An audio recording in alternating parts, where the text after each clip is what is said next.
I think I'd first start by, and I kind of reiterated this to our guys, but I don't think it's as big a deal to our players as it is to me, and I think maybe even the media, that this is about, our team, about our program, not about me, not about the history I've had, obviously where I've been and the history I've had with the University of Michigan, but really truly trying to focus on this being about our team and our opportunities and the things that we're doing. Because just like me, just like every coach, just like every one of our players are extremely excited for this opportunity in this week. I think I look back at it, and our guys here that have had an opportunity to play, obviously in Columbus in 2014, they had an opportunity last year to play, I think, at BYU, or maybe that was 2 years ago at BYU, and then they're going to have an opportunity to play in Michigan, in the Big House. So those opportunities, those atmospheres to have something different that they've never been able to do before, I think is a great opportunity for them. And to be honest with you, that's how you measure yourself.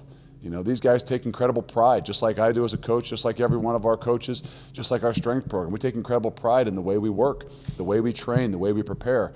And there's no better way to do that than to have an opportunity, on national television to go play against a top 5 team in the country. So everybody's excited. Every one of these guys are trying to get to Saturday. We've got a lot of preparation, a lot of work to still do, but are extremely excited for this incredible opportunity come Saturday.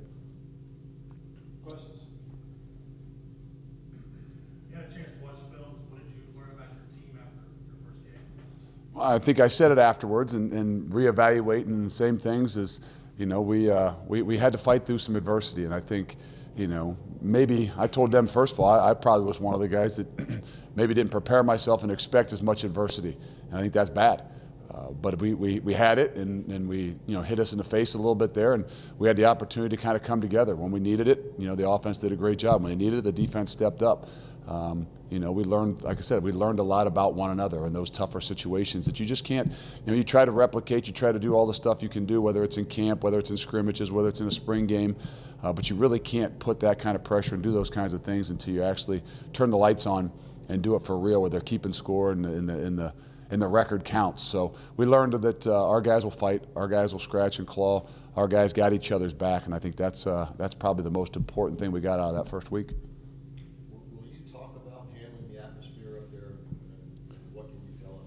Yeah, no, we will. We will. I mean, again, some people would say, "Hey, what about the offense? Do you guys have to work with crowd?" Yeah, we have to. We talked about it this morning a little bit in a staff meeting. I said, "Yeah, we got to have a prep. We got to prepare for it. We got to have a way to handle it, and we have to, we got to make sure we got to put it in that situation." I said, if it's not real loud, then we didn't do a great job. So we got to prepare ourselves to make sure that it's going to be a loud atmosphere. It's going to be loud situations, more so on the offensive side of the ball. And they've got to take measures this whole week, whether we use crowd noise, whether we use some silent stuff. But our preparation is getting rolling with doing that. Is it possible to try to tune that out when you play it? Again, being more so on the defensive side of the ball, you get excited about it. I know offensively it becomes a little bit more difficult, and even special teams on some of the things where we have to do a great job at communicating.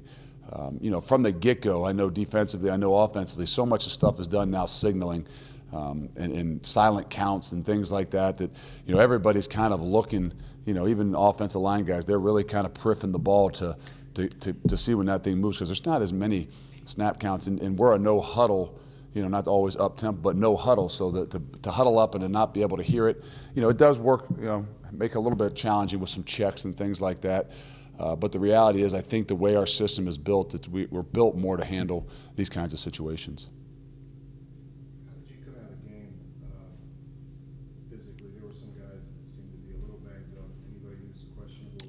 No, right now we're pretty good. I mean, I don't think there's anybody that we're questionable about or worried about. I think the biggest thing we kind of saw in that game was, defense played some 80-some snaps, and we had some cramps. We had some guys that kind of cramped up, and in those tighter, tougher situations, which is another thing we learned. When we had some of the one guys go down after 70-some snaps of cramps, those guys that were right behind them came in and did a great job and stepped up really down the stretch there and made some of those big plays were by guys that weren't starting at the beginning of the game.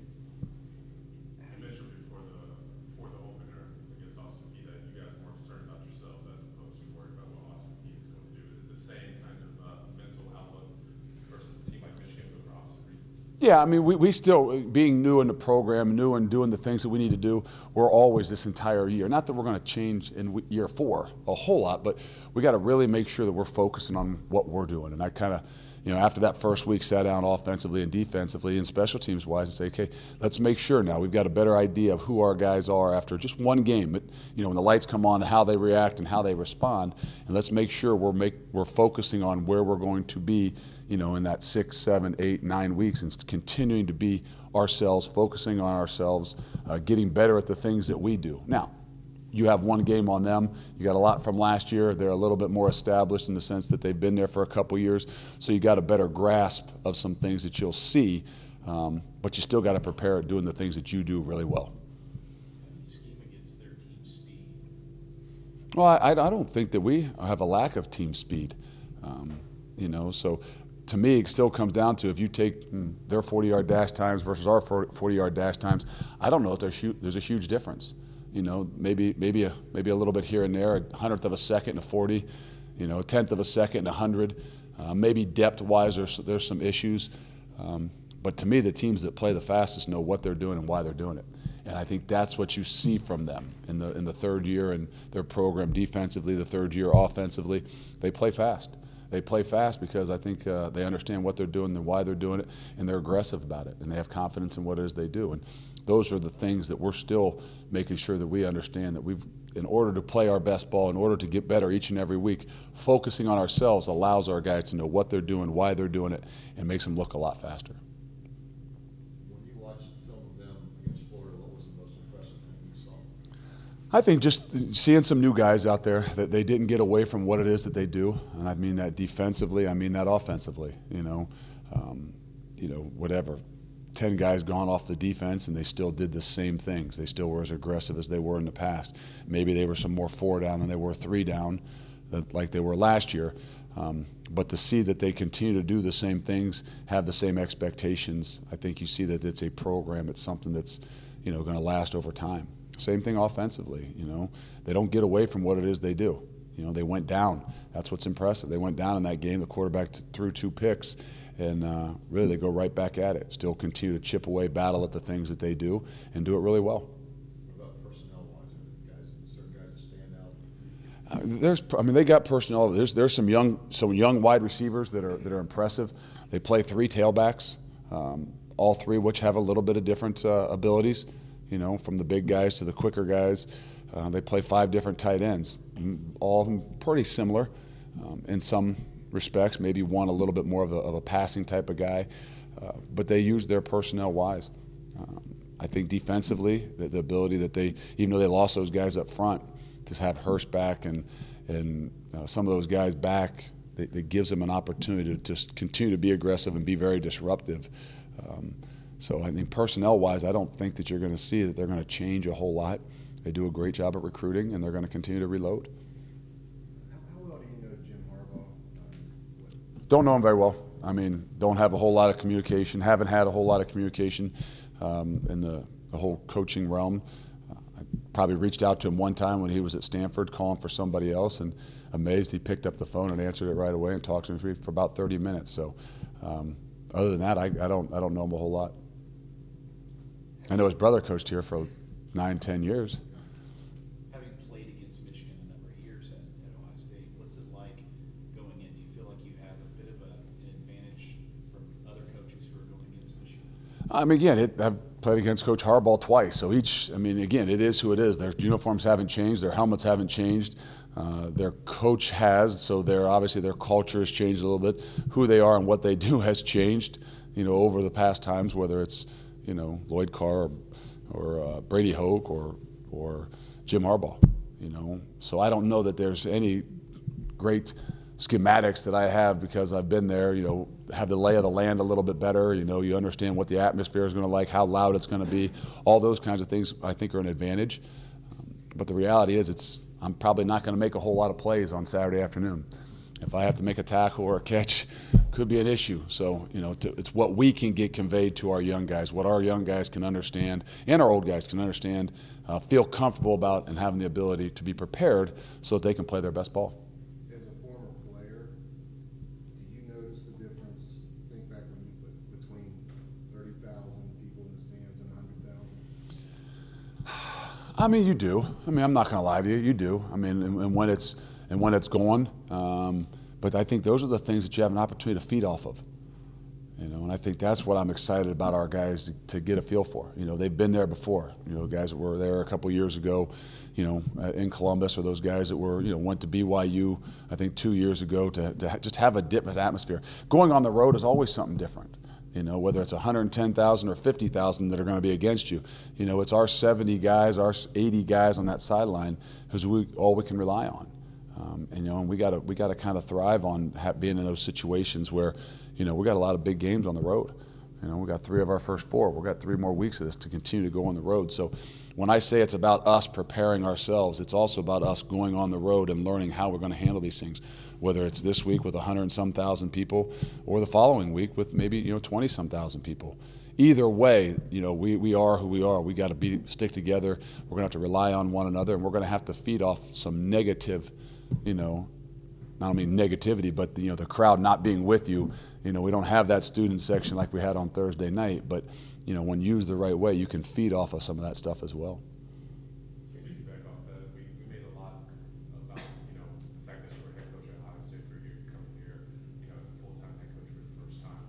But I would assume at Ohio State you've never went into a game as a 30-something point underdog. How do you guys kind of feed off that negativity of not having a lot of people expecting you to win this game? I don't think I've ever gone into a game knowing what a line is anyway, so this might be the first time. I didn't know there was a hurricane possibly coming, so I don't check a whole lot of those things. I kind of stay locked in and focused. If it's not 4th grade football or freshman football or our football right here, there's not a whole lot of that stuff. You know, I don't want to get into the negatives. I mean, when I talk about feeding off of, I mean negative energy, I mean of the crowd being against you. Those are things when you kind of feel like you got to kind of tighten down, you know, lock arms with the guys that are around you. Those are the things we'll feed off. We won't kind of hit on the, you know, hey, this is us against the world. No, this is us, our program, having an opportunity to measure themselves against the best. And I think that's the way we got to look at it, whether it's a 2-point dog or a 30-point dog. I mean, we could have been a 50-point or 40-point favorite at some points in time. I've been all those different places, never worried about it one way or the other, and really don't want our guys to have to worry about that either. They got a lot of things to think about and to focus on, and let's worry about the things that we have a better chance to control. Can you tell your players are excited about this game? I did. I mean, we came back. Now, we had that, was nice because we had that, you know, we played on Thursday, so we came in on Friday. We really had all day Saturday off, met them back again on Sunday, so we finally had that little time for those guys. And I don't just mean that, hey, well, they got 2 days of freshness off their legs. No, they got 2 days freshness kind of off their minds, too. So the ability to kind of evaluate, kind of go through the, you know, what you've done that first week in your preparation, and now kind of get locked in and focused again. Yesterday was really good. I mean, we had energy to what we're doing, and you know, you can see a little bounce in their step. But you know, we're going to pride ourselves on being competitors. So each and every week, we want to see those guys that walk in here on Mondays and Tuesdays and Wednesdays and have a bounce in their step about competing, about working to get better, about where we're headed, no matter who it is that we're playing. How do you think Jalen Minor did last week? Jalen played well. He really did. And, you know, stats show he had a lot of tackles. I think we actually had him for more tackles than what the official stats might have had him for. But you know what he did? He provided leadership. And I think that's the thing as you go into those things. What did you learn about your team? We got leaders. You know, we got leaders. We got other guys that understand what leadership's about in our eyes and our mind. You know, the ability to make others around you better, the ability to handle those tougher situations, not show panic, and continue to fight. So I think Jalen did as good a job as I would have ever expected. And what about Aiden when you went back and looked at the game? Can you assess what he did?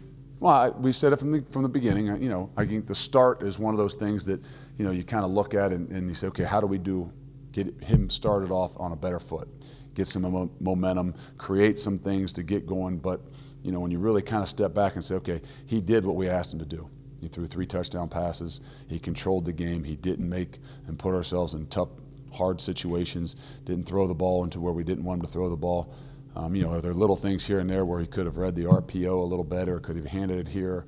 But all in all, the things we asked him to do was not be focused on throwing for 400 yards and heaving the thing down the field when that's not what we expect, but managing the game, figuring out how we can do what we need to do best, and give us those opportunities to put us in situations where we can win. Will you be a little more I don't know that we'd say we held some things back. I mean, we really wanted to kind of say, hey, this is who we are. We want to continue to focus on ourselves. I'm not saying we held things back like, oh, we're going to save that for week 2. We're going to save that big shot for week 3. No, but we had to find out some things about ourselves. We had to put ourselves in some of those situations. We had to do some things that, hey, maybe they didn't do in the past. Like you said, what you asked Hayden to do, what you asked that offense to do, might have been a little bit different in the mindset. So, as we continue to move forward, we'll have a better grasp of what it is and how we have an opportunity to make some plays. The job is going forward. What I mean is, I think you indicated that you'd like to stick with one guy if possible. Maybe paraphrasing here. Is that going to be? Yeah, I don't want him looking over his shoulder, like at any position.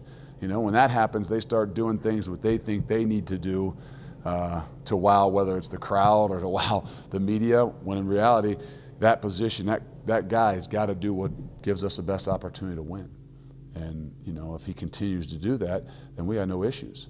And that's the way I want him to feel and get more comfortable each and every week with not only what we expect, but how he goes about controlling and leading this team.